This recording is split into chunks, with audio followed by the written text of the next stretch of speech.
ख्याल है राजा साहब चूँकि मौजूद हैं, एक तो इनसे पूछते हैं कि क्या जो नाम इस वक्त ज़ेर गर्दिश हैं उनके जहन में क्या है। और उन्होंने एक बयान दिया, राजा साहब आपने बयान दिया कि जनाब इलेक्शन मेरी तरफ से तो 10 साल के लिए भी मुलतवी हो जाए तो कोई मसला नहीं है, असल तो पाकिस्तान के मसाइल हल होने चाहिए।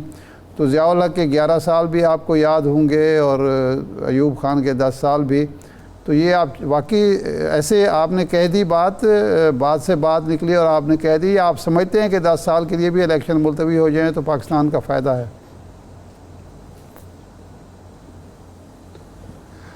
शुक्रिया रिशाद साहब। ये बात इस तरह हुई थी कि मैंने ये कहा था कि पाकिस्तान इस वक्त सबसे बड़ा मसला है कि पाकिस्तान को डिफ़ॉल्ट होने से बचाया जाए, पाकिस्तान को मजबूत किया जाए और पाकिस्तान के अवाम जो आज 2 वक्त की रोटी नहीं खा सकते, अपने बच्चों को खिला सकते, उनके लिए सोचना चाहिए। इलेक्शन बड़े हो गए हैं, सियासत बड़ी हो गई है। बांग्लादेश हम में से बाद बना, इधर से निकला और आज वो हमारे से कितना आगे चला गया है। इसमें कोई एक जिम्मेदार नहीं है, हम सब लोग इसमें जिम्मेदार हैं। माशरे के हर हिस्से के लोग इसमें जिम्मेदार हैं जिन्होंने आज पाकिस्तान जिस स्टेज पे आ गया है। और मैं अभी भी समझता हूं कि पाकिस्तान में अभी भी डिफॉल्ट होने के खतरात शदीद हैं।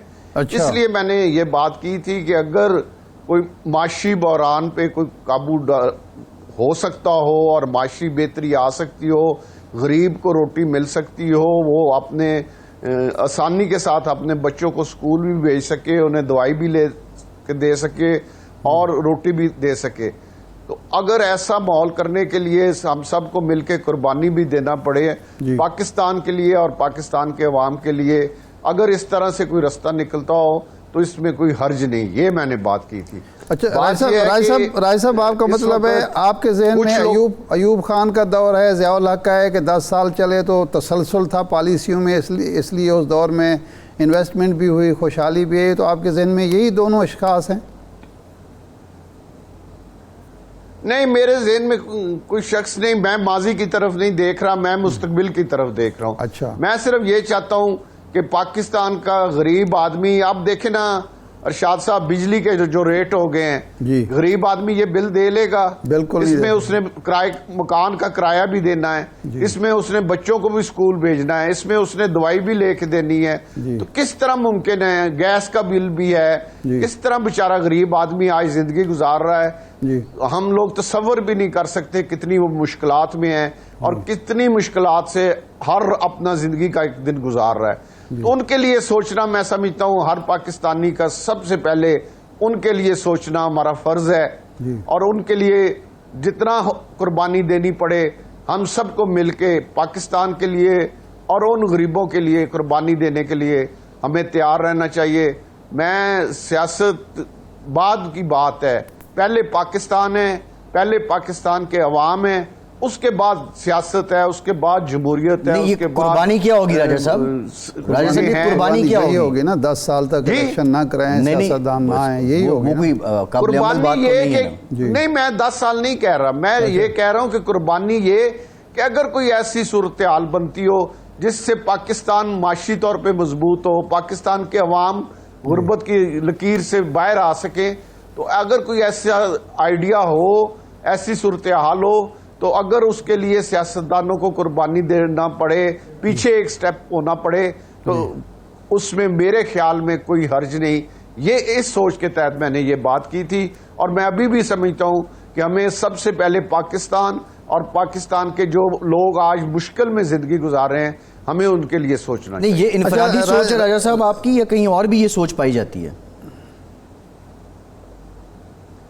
नहीं, ये मेरी अपनी सोच है, ये मेरा अपना ख्याल है कि हमें मिलके सबको ये लड़ाइयाँ जो कुछ हमने आपस में माशरे में इतना खिंचाव पैदा कर दिया है, इतने दूरियां पैदा कर दी हैं, इनको ख़त्म करना चाहिए। मीडिया भी इसमें अपना रोल अदा करे, इसमें बाकी स्टेक होल्डर्स भी अपना रोल अदा करें और पाकिस्तान को मजबूत करें। ये मेरी सियासत के अलावा एक पाकिस्तानी होने के नाते एक सोच है कि हम पाकिस्तान को और पाकिस्तान के अवाम की बेहतरी के लिए कुछ जो कुर्बानी देनी पड़े हमें सबको देनी चाहिए। और पाकिस्तान को मजबूत करना चाहिए और पाकिस्तान के अवाम को मजबूत करना। राय साहब, आप फरमा रहे हैं कि डिफ़ॉल्ट का अंदेशा और ख़दशा और ख़तरा अब भी मौजूद है, जबकि वज़ीर आज़म साहब और जनाब वज़ीर ख़जाना इसहाक़ डार साहब बरमला ये बार बार कह रहे हैं कि अब डिफ़ॉल्ट का ख़तरा हमने ख़त्म कर दिया है, IMF अवाम ले लिया है, अब कोई नहीं। तो आपकी ये जो आप बात कर रहे हैं, इसकी क्या, इसके पीछे मुहर्रिकात क्या हैं, लॉजिक क्या है कि आप कैसे ख़तरा महसूस कर रहे हैं डिफ़ॉल्ट का? जी, मैं अरशाद साहब अर्ज करता हूँ कि ये देखें अभी बिजली के रेट बढ़े हैं। अगर कल वजीर आजम निगरान जो आता है, अगर वो सही तरीके से इसको ना चला सका, इसीलिए मैंने साथ ये भी, आपने शायद सुना नहीं, आपने इंटरव्यू में ये बात कही थी कि अगर निगरान वजीर आजम कोई माशी जिसको अबूर है माशी हो तो वो ज्यादा बेहतर है, ताकि जो हमने मुआहदा किया है, जो हमने सारे मामलात तय किए हैं, जो हमने उनके साथ एग्रीमेंट किए हैं, उन पर अमल हो सके। अगर इरशाद साहब 3-4 महीने हमने उन एग्रीमेंट्स पे अमल ना किया तो फिर हम एक शदीद बुरान में चले जाएंगे। इसलिए इस वक्त मुल्क को मैं समझता हूं कि माशियात पे जिस बंदे को बहुत तजर्बा हो, बहुत एक्सपीरियंस हो, इस वक्त निगरान वजीर आजम के लिए मैं तो अपने नामों में भी उसको रिकमेंड करूंगा। और मेरी ख्वाहिश ये है, मेरी ये कोशिश होगी कि माशियात पर जिसको अबूर हो, जो बहुत ज्यादा समझ रखता हो, जो जिससे तजर्बा भी हो और जिसे जिस हालत में मुल्क मिले 3 महीने के बाद वो इस मुल्क को कम अज कम जिस हालत में उसे मिले उसी हालत में खड़ा हो, ये ना हो कि बहुत नीचे चला जाए। अगर ऊपर लेके जाए, राजा साहब, ये आपके ज़हन में लेके जाए तो बहुत अच्छी बात है। राजा साहब, आपके ज़हन में हफीज़ शेख साहब या बाकर रजा साहब तो नहीं है? रजा बाकर साहब मेरे ज़हन में नाम है, मैं माजरत के साहब अभी क्योंकि हमारी कल मीटिंग हुई है हमारे ऑपोजिशन के MNAs की, वहां पे हमारी कोई गुफ्तगू हुई है। बाकी हमने फिर मीटिंग रखी है 2 तारीख को इंशाल्लाह ताला ऑपोजिशन के MNAs की। तो हम मुख्तलिफ चीज़ों को देख रहे हैं, डिस्कस कर रहे हैं, और हमारी कोशिश है कि हम सब मिल के एक अच्छे 3 नाम जो हमने देने हैं वो अच्छे 3 नाम दें, अच्छी शोहरत वाले लोग हों, और उनमें एक माशी तजर्बा रखने वाला आदमी हम इंशाल्लाह जरूर देंगे अपने 3 नामों। नहीं, लेकिन जब इसहाक़ डार साहब का नाम आया तो आपने एतराज़ कर दिया। वो भी माहिर मईशत हैं और IMF से मुआहदा भी उन्होंने किया है, वो तो बेहतरीन चॉइस फिर हो सकते हैं। नहीं, वो बेहतरीन चॉइस है, उनका तजर्बा भी है, उन्होंने पहले भी मुल्क को मुश्किलात से निकाला है, अब भी ये IMF उन्होंने किया है बड़े मुश्किल, जिस हालत में उसको कर गया था। ये कोई आसान काम नहीं था, इसमें वजीर आजम साहब ने और इसहाक़ डार साहब ने और बहुत से लोगों ने बड़ा अहम रोल अदा किया, इसमें कोई शक नहीं। और उनके लिए सिर्फ मैंने ये बात की थी कि अगर वो होंगे तो फिर अगर इलेक्शन होना है तो फिर वो उस इलेक्शन पे बहुत से सवालिया निशान खड़े हो जाएंगे, क्योंकि वो माशाल्लाह बहुत तजर्बा है, लेकिन इसके साथ साथ वो मुस्लिम लीग नून के अहदेदार भी हैं, मुस्लिम लीग नून के वजीर हैं। तो इस पर मीडिया भी, बाकी सारे जो स्टेक होल्डर्स हैं, वो इस पर काफी ज्यादा नुक्ताचीनी करेंगे, इस चीज को देखना पड़ेगा। नहीं, लेकिन राय साहब आप राय साहब आपने ये कहा कि इसहाक़ डार का मतलब ये है, एक तो शोर मचेगा, उसको इलेक्शन की शफाफियत पर सवाल उठेगा, लेकिन आपने कहा इसका मतलब है 2 साल इलेक्शन नहीं होंगे। तो इसका मतलब है इसहाक़ डार साहब का जो नाम पेश कर रहे हैं वो 2 साल इलेक्शन नहीं चाहते पाकिस्तान में। अगर उनका नाम आता है तो फिर इलेक्शन जो मुझे नजर आ रहा है फिर वो 90 दिन में नहीं होंगे, ये मैंने बात की थी और मैं अब भी आपको अर्ज कर रहा हूं कि अगर वो आते हैं तो फिर 90 दिन में इलेक्शन मुश्किल होंगे। नहीं, अगर इसहाक़ डार साहब आ जाएं तो इसहाक़ डार साहब आए तो 90 दिन में क्यों नहीं होंगे? इसहाक़ डार साहब नहीं चाहेंगे कि सिर्फ 90 दिन वो वज़ीर आज़म रहें, 2 साल के वो मज़े लेना चाहेंगे, या कोई और उनको मजबूर कर देगा कि 2 साल तक इलेक्शन ना कराएं?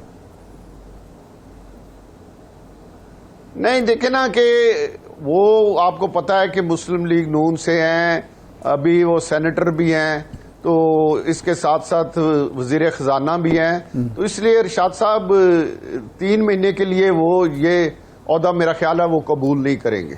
नहीं, अगर वो कर लेते हैं राजा साहब, राय है जी राजा साहब आप कह रहे हैं कि हुकूमत की या उनकी राय क्या है, जी हुकूमत की या उनकी राय क्या है ये मैं नहीं जानता। मेरा अभी हुकूमत के किसी आदमी से किसी किस्म का कोई राब्ता नहीं हुआ।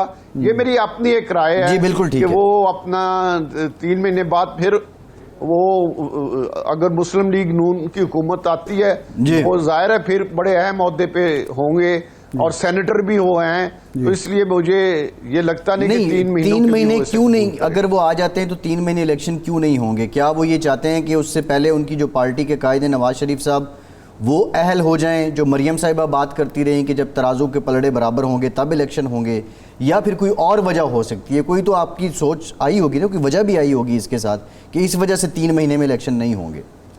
नहीं, मेरी सिर्फ ये सोच है कि इसहाक डार साहब 3 महीने के लिए खुद नहीं बनेंगे। मैं ये समझता हूँ अच्छा, कि वो 3 महीने के लिए जो उनके पास, उन्होंने 3 महीनों के बाद उन्हें एक अच्छा पोर्टफोलियो मिल जाना है, अभी वो सेनेटर हैं, तो 3 महीने के लिए आप मुझे कहें कि आप 3 महीने के लिए बन जाएं तो मैं नहीं बनूंगा, क्योंकि मैं आगे इलेक्शन लड़ूंगा। आगे 3 महीने के लिए कौन अपना 5 साल का कैरियर खराब करता है? राजा साहब 3 महीने वजीर आज़म बनना और 5 साल वजीर रहना है, इसमें बड़ा फ़र्क है। वजीर आज़म बनना भी तो बज़ात खुद एजाज़ की बात है। नहीं नहीं, मैं नहीं समझता कोई भी बंदा, बहुत से लोग इस सोच के मालिक हैं कि उन्हें अगर कहा जाए कि 3 महीने के लिए आप वज़ीर आज़म बने और अगला इलेक्शन ना लड़ें तो वो शायद इसको, बहुत से सियासतदान आपको मिल जाएंगे बड़ी भारी अक्सरियत में जो इसको कबूल नहीं करेंगे। अच्छा। वो कहेंगे नहीं जी हमने तो इलेक्शन लड़ना है। अच्छा, ये कई लोगों से बात हुई है, उन्होंने कहा नहीं जी नहीं, हमने 3 महीने के लिए नहीं। और दूसरा, ये कोई 3 महीने मुल्क को चलाना कोई आसान काम तो नहीं है, ये कोई बच्चों का खेल तो नहीं है। ये कोई वज़ीर आज़म, आजकल पाकिस्तान का वज़ीर आज़म बनना कोई आसान काम नहीं है अरशाद साहब, बड़ा मुश्किल काम है और इसको बाहर से बड़ा साथ। अच्छा राजा साहब, अभी आपने कहा जिम्मेदारी डलती है राजा साहब, उसको रात को नींद नहीं आती। राजा साहब आपने ये कहा कि जो सूरत हाल है अगर इसहाक डार साहब बनते हैं तो स्टेक होल्डर भी नहीं मानेंगे, तो आप पीटीआई को भी स्टेक होल्डर समझते हैं और क्या वो अगले इलेक्शन में हिस्सा ले पाएगी या पाबंदी का शिकार होगी?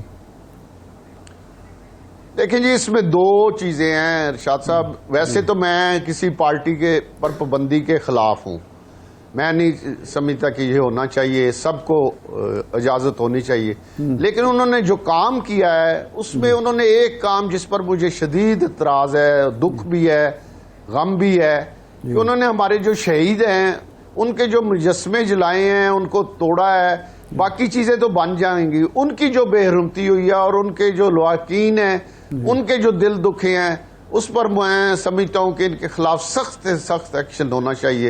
ये काबिल माफ़ी नहीं है अरशाद साहब, जिन्होंने हमारे लिए अपनी जिंदगियां ख़त्म की, हमारे लिए वो आज कब्रों में हैं, शहीद हुए हैं, उनके लवाकीन आज भी उनके लिए तरस रहे हैं। उनके लिए, उनके साथ जो इन्होंने सलूक किया है उस पर जितना भी मैं समझता हूँ मजम्मत की जाए, जितना भी इनके खिलाफ सख्त कार्रवाई की जाए, उस इशू की वजह से इनके लिए कोई नरम गोशा किसी पाकिस्तानी के दिल में उनके लिए कोई नरम गोशा नहीं है।